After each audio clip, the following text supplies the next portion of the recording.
तारीख ने लिखा कि जनाब ज़ैनब रुखसत होके आई हैं, अभी शादी का पहले एक रात गुजरी, दूसरे दिन सुबह नमोदार हुई, मुसल्ले पे जनाब ज़ैनब सलाम अलैहा है, मगर आंसू बहा रही हैं, गिरिया कर रही हैं, मुसल्ला आंसुओं से तर हो गया है। जनाब अब्दुल्ला आते हैं, शहजादी खैरियत तो है, कब मुझे मेरे भैया की याद आ रही है, मैं अपने भैया के बिना नहीं रह पाऊंगी, मुझे इजाज़त दीजिए।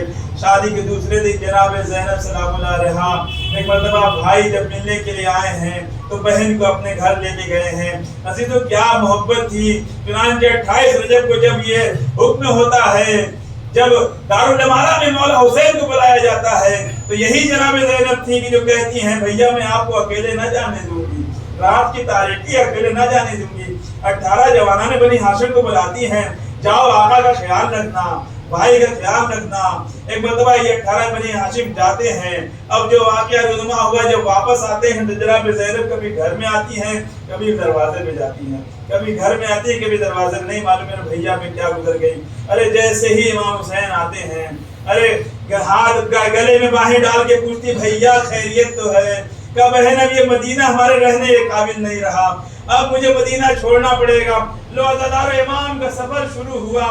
इमाम के जब सफर शुरू हुआ है तो शरीकतुल हुसैन ज़ैनब इमाम के साथ सफर में गई।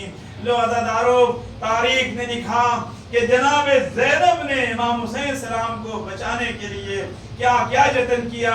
कभी आनो मोहम्मद को कुर्बान कर रही हैं, कभी अली अकबर को भेज रही हैं, कभी कोई ऐसी कोशिश कर रही हैं कि पंजतन की आखिरी निशानी बच जाए।